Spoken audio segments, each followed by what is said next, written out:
Nós vamos ler do capítulo 16 de Atos, a partir do versículo 27. Nós estamos estudando o livro de Filipenses. No livro de Filipenses, nós estamos primeiro fazendo a viagem de Paulo, quando ele chegou na cidade de Filipos, no livro de Atos.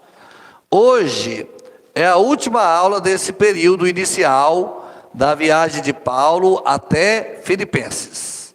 Então nós já tivemos, acho que 4 aulas, e essa é a 5ª aula, para que nós possamos entrar lá no livro de Filipenses. Então aqui, nessa parte que nós vamos estudar hoje, é o último momento de Paulo na viagem dele a Filipos, da primeira vez, quando ele vai como missionário ali, na sua segunda viagem missionária. Então, nós estamos aqui, nós vamos tratar hoje sobre a conversão do carcereiro. Então, diz a Bíblia, diz a palavra do Senhor assim no versículo 27. E acordando o carcereiro, e vendo abertas as portas da prisão, tirou a espada e quis matar-se, cuidando que os presos já tinham fugido. Mas Paulo clamou com grande voz, dizendo: não te faças nenhum mal, que todos aqui estamos. E pedindo luz, saltou dentro e, todo trêmulo, se prostrou ante Paulo e Silas. E tirando-os para fora, disse: senhores, que é necessário que eu faça para ser salvo? E eles disseram: crê no Senhor Jesus Cristo e serás salvo tu e a tua casa. E lhes pregavam a palavra do Senhor e a todos que estavam em sua casa. E tomando-os ele consigo naquela mesma hora da noite, lavou-lhe os vergões, e logo foi batizado, ele e todos os seus. E levando-os à sua casa, lhes pôs a mesa, e alegrou-se de que com toda a sua casa havia crido em Deus. E sendo já dia, os magistrados mandaram quadrilheiros, dizendo: soltai aqueles homens. E o carcereiro anunciou a Paulo estas palavras, dizendo: os magistrados mandaram que vos soltasse. Agora, pois, saí e ide em paz. Mas Paulo lhes replicou: açoitaram-nos publicamente e, sem sermos condenados, sendo homens romanos, nos lançaram na prisão, e agora encobertamente nos lançam fora. Não será assim, mas venham eles mesmos e tirem-nos para fora. E os quadrilheiros foram dizer aos magistrados essas palavras, e eles temeram, ouvindo que eram romanos. E vindo, lhes dirigiram súplicas, e tirando-os para fora, lhes pediram que saísse da cidade. E saindo da prisão, entraram na casa de Lídia, e vendo os irmãos, os confortaram, e depois partiram. Poder sentar, meus irmãos. Nós temos aí essa questão relacionada à viagem de Paulo, as primeiras 4 aulas, que nós tivemos, que já estão disponíveis em nosso YouTube, ICR São Paulo, não é? Todas essas aulas estão disponíveis no nosso YouTube da igreja aqui de São Paulo, ICR São Paulo. Na primeira aula, nós vimos que Paulo definiu ali naquele momento, obedecer o Espírito Santo. Quando teve uma visão, dizendo assim: olha, passa a Macedônia e ajuda-nos. Então ele queria ir para a Frígia, queria ir para a Galácia, queria ir para vários lugares, mas a vontade do Senhor é que ele passasse ali a Macedônia. Então ele teve um sonho, ele atendeu uma visão, ele atendeu aquela visão, e seguiu a vontade do Senhor, mostrando que nós como igreja, nós devemos sempre obedecer à direção do Espírito Santo. Nós não podemos seguir como igreja pelo nosso pensamento, pelas nossas ações, pela direção da nossa vida, nós mesmos dirigir a nossa vida, mas nós temos que saber do Senhor, o que o Senhor quer para nós, que lugar que o Senhor quer, o que o Senhor quer que nós façamos, e nós devemos obedecer à direção do Espírito Santo. Logo que Paulo, ele entra em Filipos, ele passa ali por toda aquela região, chega, passa por Troade, entra em Filipos, ele vai à oração, foi a segunda aula, e lá ele encontrou uma mulher chamada Lídia. Lídia foi a primeira mulher convertida na Europa, né? Na Europa ocidental, no mundo ocidental, depois que ele sai da Ásia. Então, a conversão de Lídia foi uma conversão muito importante, porque ela converteu, foi batizada, abriu sua casa, e a igreja em Filipos, ela começa na casa de Lídia. Nós vamos observar, quando nós vamos estudar Filipos, que Paulo vai fazer menção de Lídia. Ele vai falar sobre o primeiro lugar, os primeiros irmãos, ele vai fazer menção de Lídia ali na sua evangelização.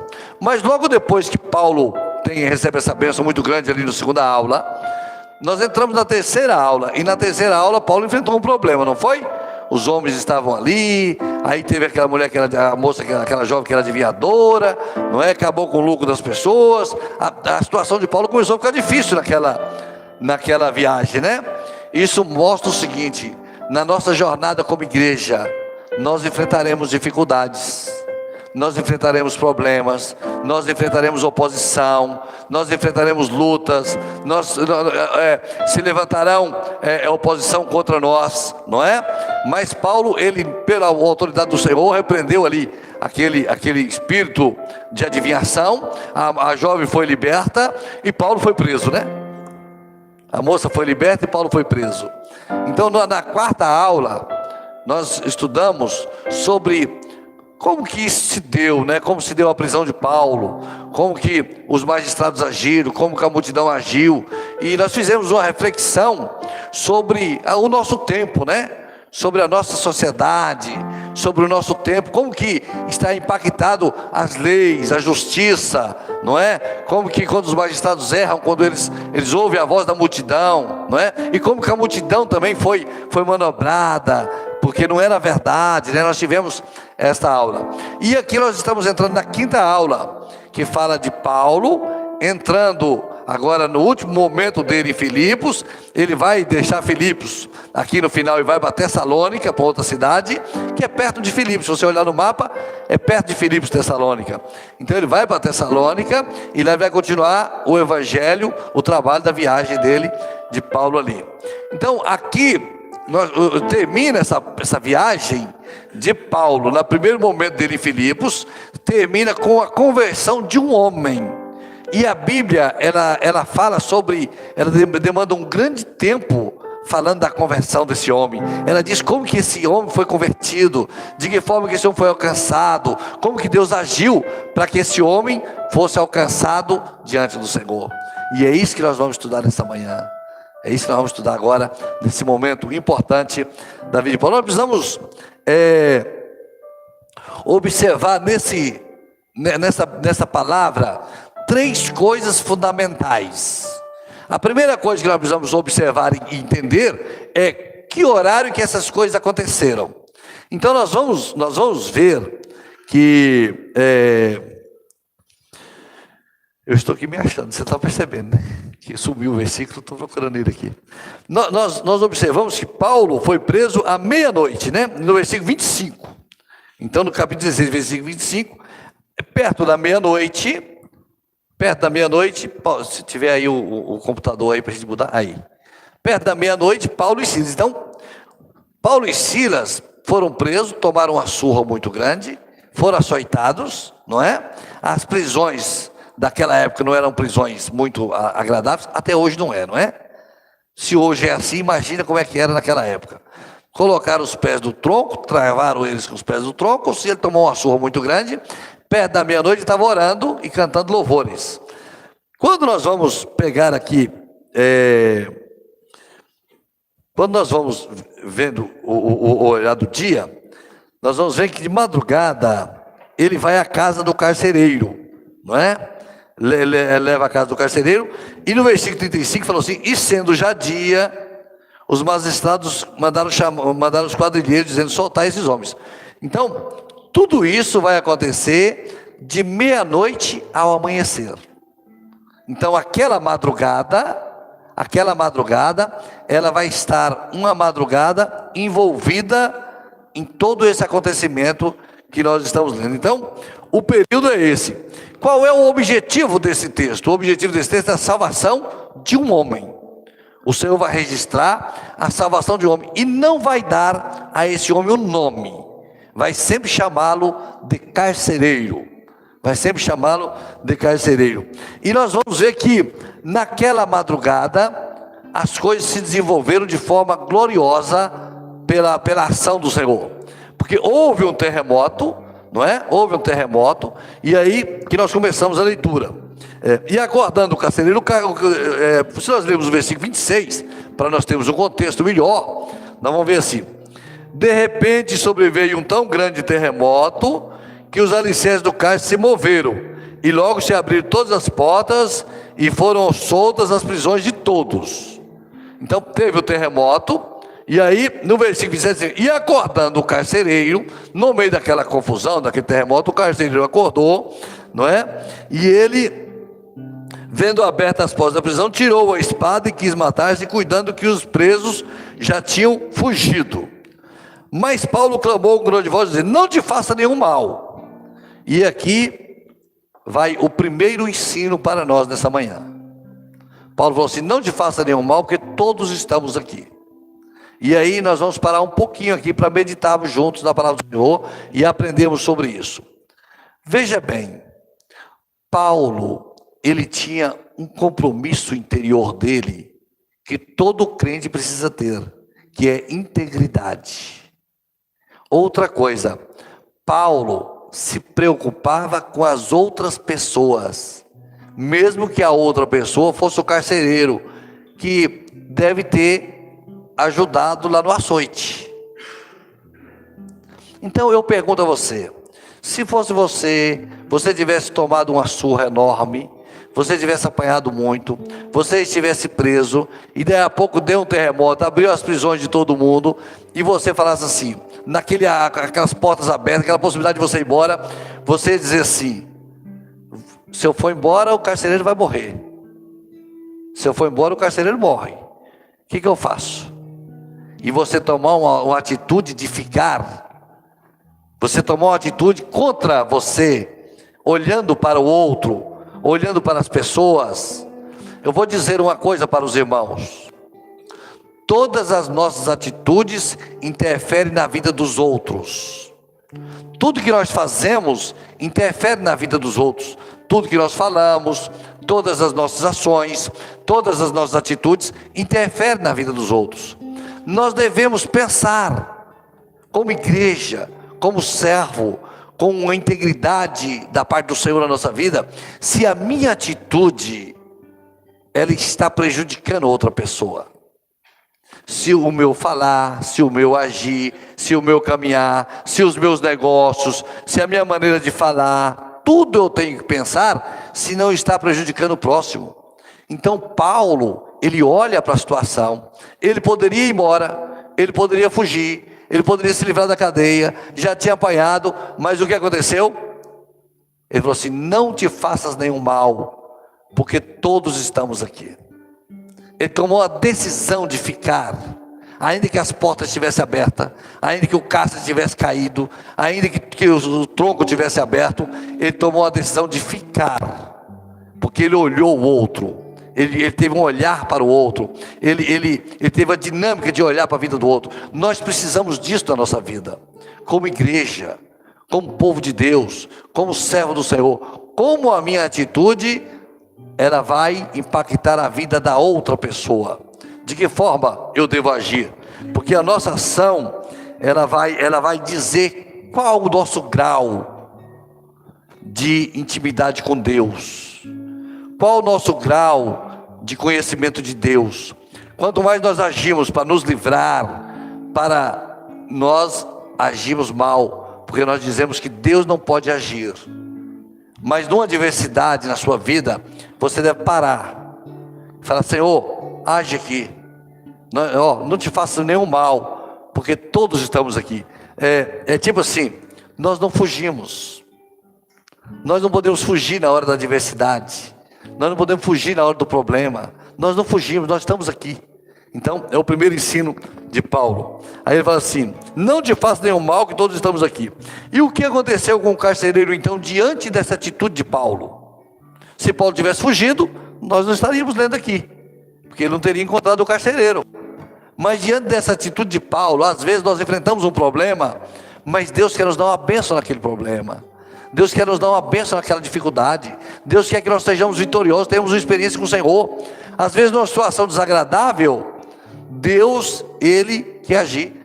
Eu estava lendo um livro essa semana, comecei a ler um livro de um pastor que foi preso por 8 anos na China.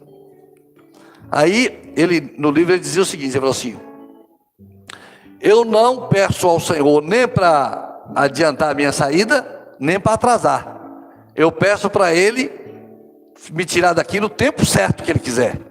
Porque eu tenho um ministério para exercer aqui dentro da prisão, há muitas pessoas aqui. Então, quando eu terminar meu ministério aqui, meu trabalho aqui dentro, Ele me leva para outro lugar. Olha que grau de entendimento, de ministério, de serviço de Deus e de salvação. Os puritanos, eles se vendiam como escravos, porque os puritanos foram os primeiros missionários da história do homem, que foram para outros lugares, para outros mundos. Então eles iam de 2 em 2, conforme diz a Bíblia. Então, para eles pregar para os escravos, eles se vendiam como escravos e iam escravizados para os lugares, e lá no meio dos escravos eles evangelizavam. Então há muita coisa no Evangelho que nós precisamos amadurecer. O Evangelho não é somente esse culto aqui. O Evangelho é uma vida diante do Senhor. Você, quando você sair daqui para fora, não acabou o Evangelho. Ele continua na sua vida. Você é um exemplo, você é uma luz, você é uma bênção, aonde você estiver, em qualquer situação, em qualquer circunstância, você é um servo do Senhor. Nós temos que ampliar nossa mente no alcance do Evangelho. Aí ele vai dizer assim, ele pedindo luz, tudo estava escuro, não é? Já era a iluminação ruim, ainda com o terremoto, tudo estava escuro. Saltou dentro e todo tremo se postou ante Paulo e Silas. E aí, ante Paulo e Silas, tirando-os para fora, ele devia conhecer mais ali o local, né? Tirou as pessoas para fora ali daqueles escombros, não é? E ele fez a pergunta extraordinária. Senhores, que é necessário que eu faça para me salvar? Porque ele já estava salvo da morte, porque os presos não tinham fugido. Ele está falando agora da salvação eterna. Ele tinha ouvido Paulo cantar louvores e orar lá na prisão. Todos sabiam do testemunho de Paulo e de Silas. Então ele falou assim: eu quero isso, eu quero viver isso que vocês estão vivendo, que é necessário. E é uma pergunta muito pertinente, não é? Ele falou assim: o que eu devo fazer para eu ser salvo? De que forma? Como que eu posso entrar nesse projeto que vocês estão? De que forma o que eu devo fazer? E aí, a resposta de Paulo foi uma resposta ordinária. Eles disseram: crê no Senhor Jesus Cristo, será salvo tu e a tua casa. Meus irmãos, aqui está um dos maiores ensinos da palavra do Senhor sobre salvação. Porque a salvação, ninguém precisa fazer coisa nenhuma para ser salvo. A pessoa não precisa fazer alguma coisa. Não existe nada que nós possamos fazer de nós mesmos para ser salvo. Não existe nenhum mérito em nós, não existe nenhuma qualidade especial em nós, não existe nenhuma atitude, não existe nada que nós possamos fazer para ser salvo. A salvação, ela é pela graça. Pela graça sois salvos.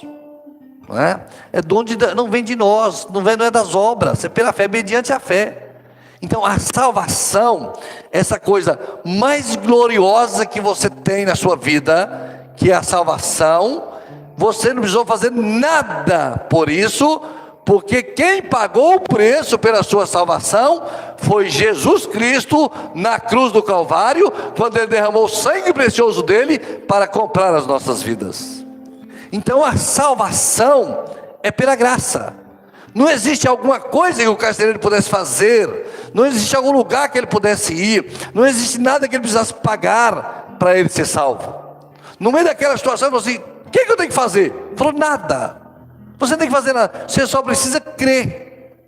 Você só precisa crer. Então assim, crê no Senhor Jesus Cristo, crê no Senhor Jesus Cristo, será salvo tu e a tua casa. Mas é uma fé direcionada, é uma fé orientada, é uma fé no Senhor Jesus Cristo. Crê no Senhor Jesus Cristo, não é em outra coisa. Então Paulo levava uma mensagem de Jesus.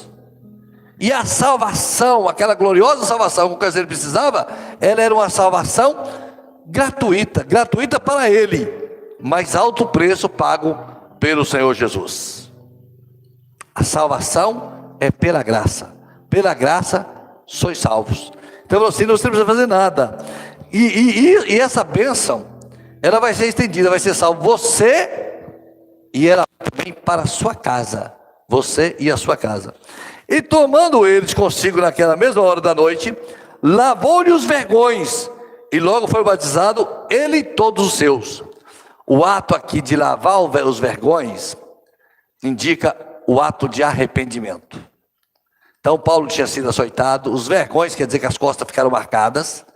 Então ele pega ali algum pano, alguma coisa, e ele vai lavar aqueles vergões, tirar o sangue, limpar, tirar a camisa de Paulo, de Silas, vai limpar. Então ele vai se arrepender do que foi feito. Então a salvação, ela deve ter o arrependimento. Não existe salvação sem arrependimento.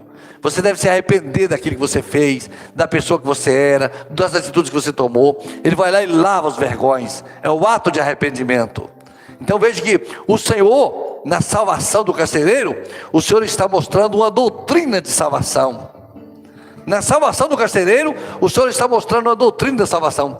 Primeira coisa que Ele está mostrando: uma igreja que não murmura, uma igreja que não reclama, uma igreja que ora e que louva, na adversidade e no meio do problema. Uma igreja que tem um caráter forjado por Deus. Ela tem um caráter forjado por Deus. Ela não quer levar vantagem. Ela não tem interesse em levar vantagem em lugar nenhum. Ela tem interesse em fazer a vontade do Senhor. Terceiro lugar, ele fala assim: a salvação é pela graça. Então ele vai falar assim: a salvação é pela graça. E depois ele vai dizer assim: é necessário o arrependimento. É necessário que aquele que é salvo se arrependa dos seus pecados. Vai lá e lava os vergões, volta, lava, tira aquilo que você fez há pouco tempo, há 2 horas atrás, quando eu me arrependo daquilo. Que mudança que o Senhor deu a ele, não é verdade?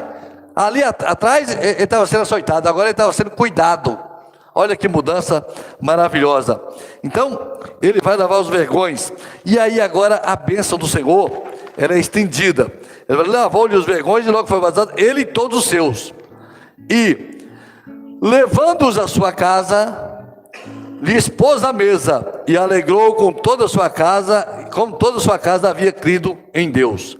Aqui eu acho que o carcereiro fez uma coisa que muitas irmãs aqui não iam concordar.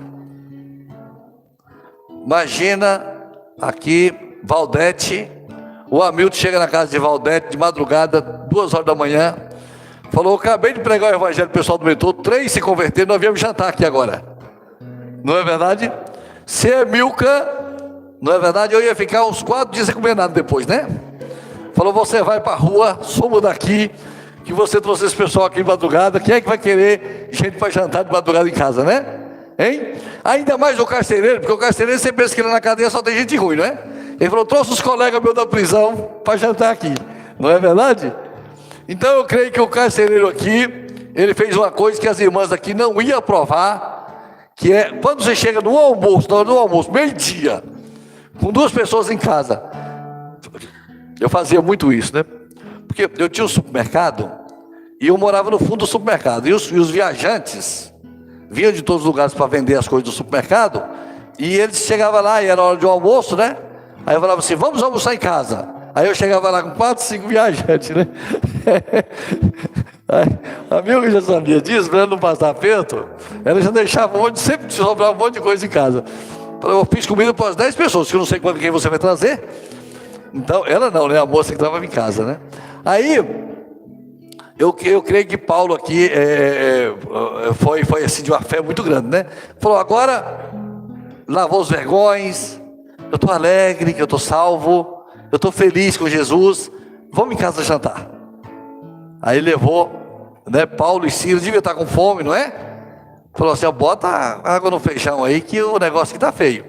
Então, Paulo, ele foi lá e jantou na casa deles, né? E levando-os para a sua casa, ele expôs a mesa.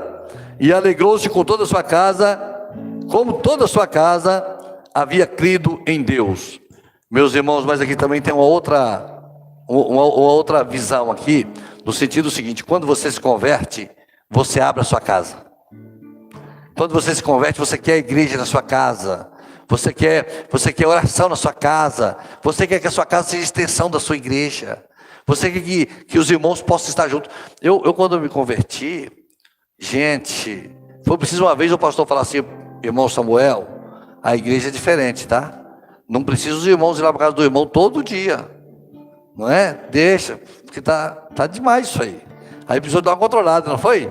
A gente era direto, os irmãos vão lá para casa, conversar sobre a igreja, falar sobre experiência com o Senhor, falar sobre a Bíblia, não é? Falar sobre a palavra do Senhor, aquilo é uma alegria muito grande, e a gente fica assim tocado com aquilo, e a gente quer, não é? E a pessoa vai embora e fala, fica mais um pouquinho. Eu me lembro uma vez, um irmão foi na minha casa, e nós ficamos estudando a palavra do Senhor até uma hora da manhã mais ou menos.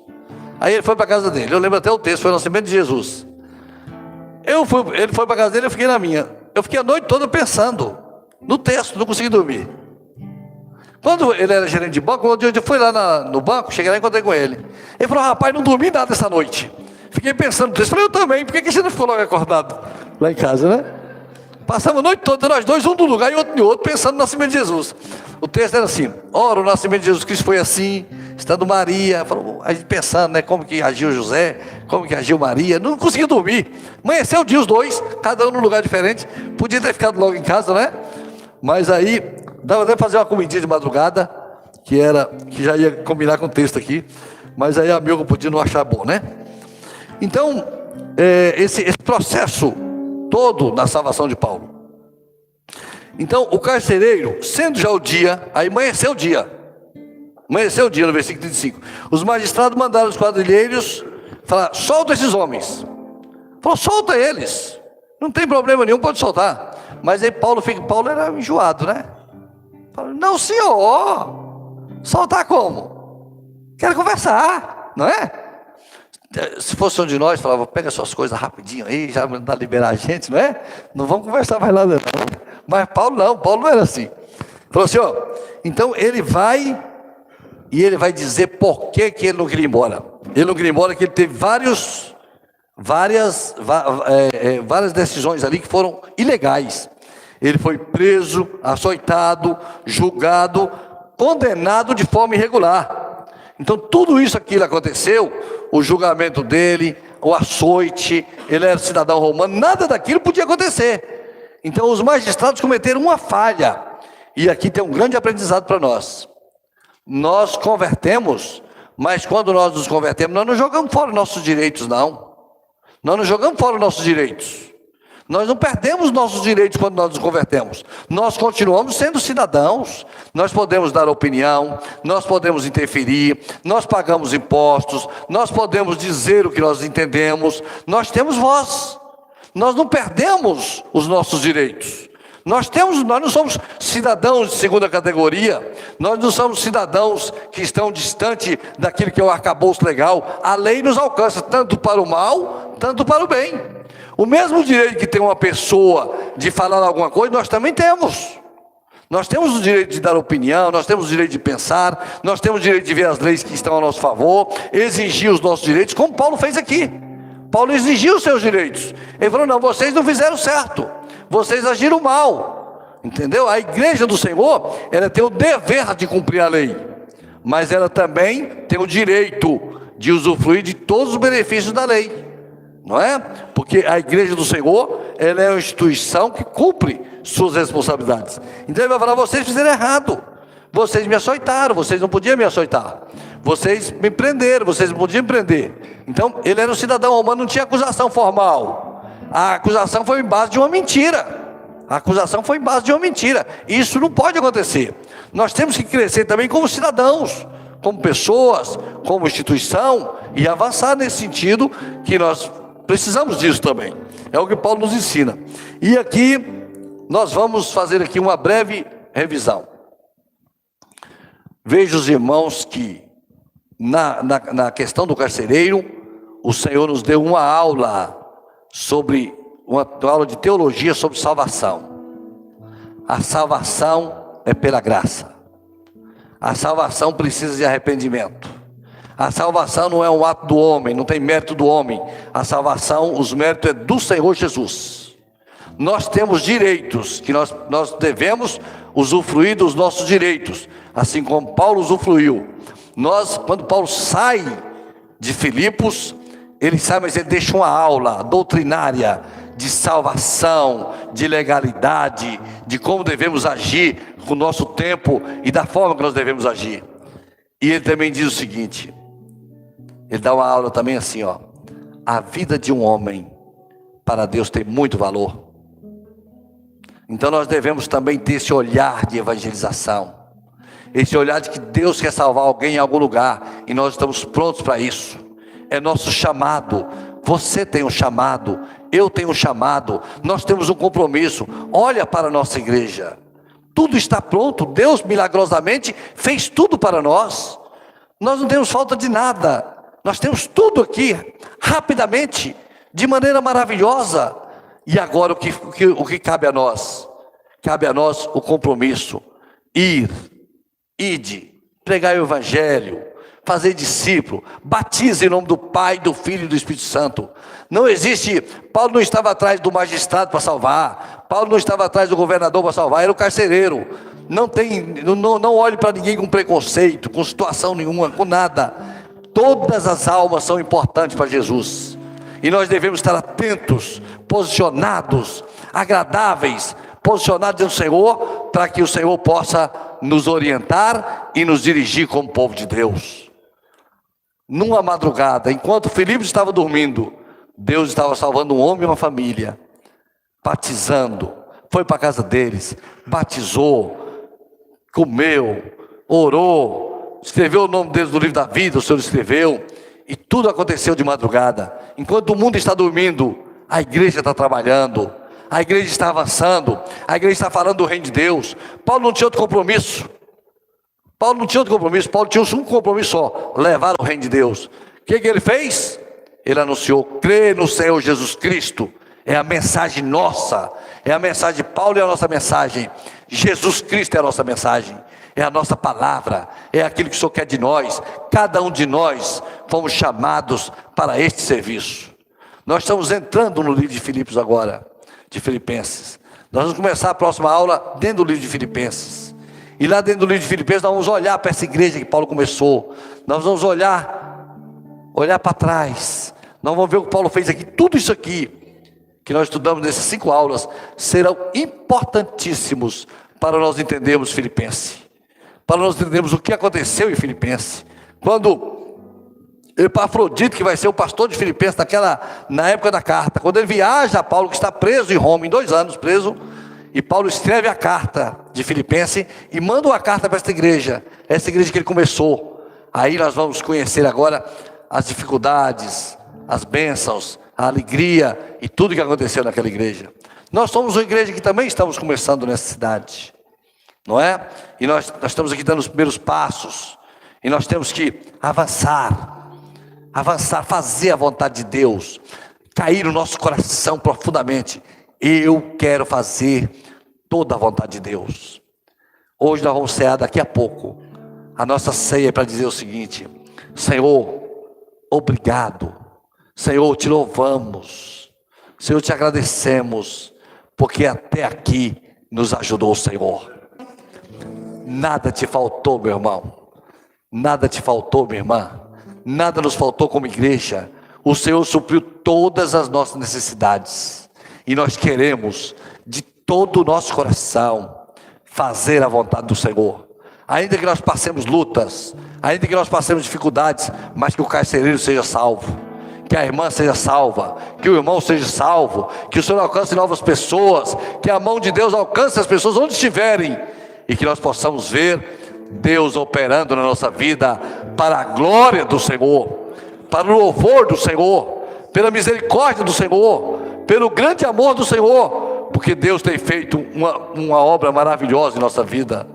Deus te chamou, Deus me chamou. Às vezes nós passamos pelo tronco, tomamos uma chibatada aqui e ali, não é verdade? Tomamos uma chibatada aqui e ali, acontece, mas nós temos que estar posicionados, porque Deus quer salvar vidas. Às vezes no meio de um terremoto, há um nome para ser escrito no livro da vida, e nós estamos posicionados para obedecer o Senhor. Aqui agora Paulo vai sair para Tessalônica, e nós vamos sair daqui agora para o livro de Filipenses, e nós vamos entrar em Filipenses.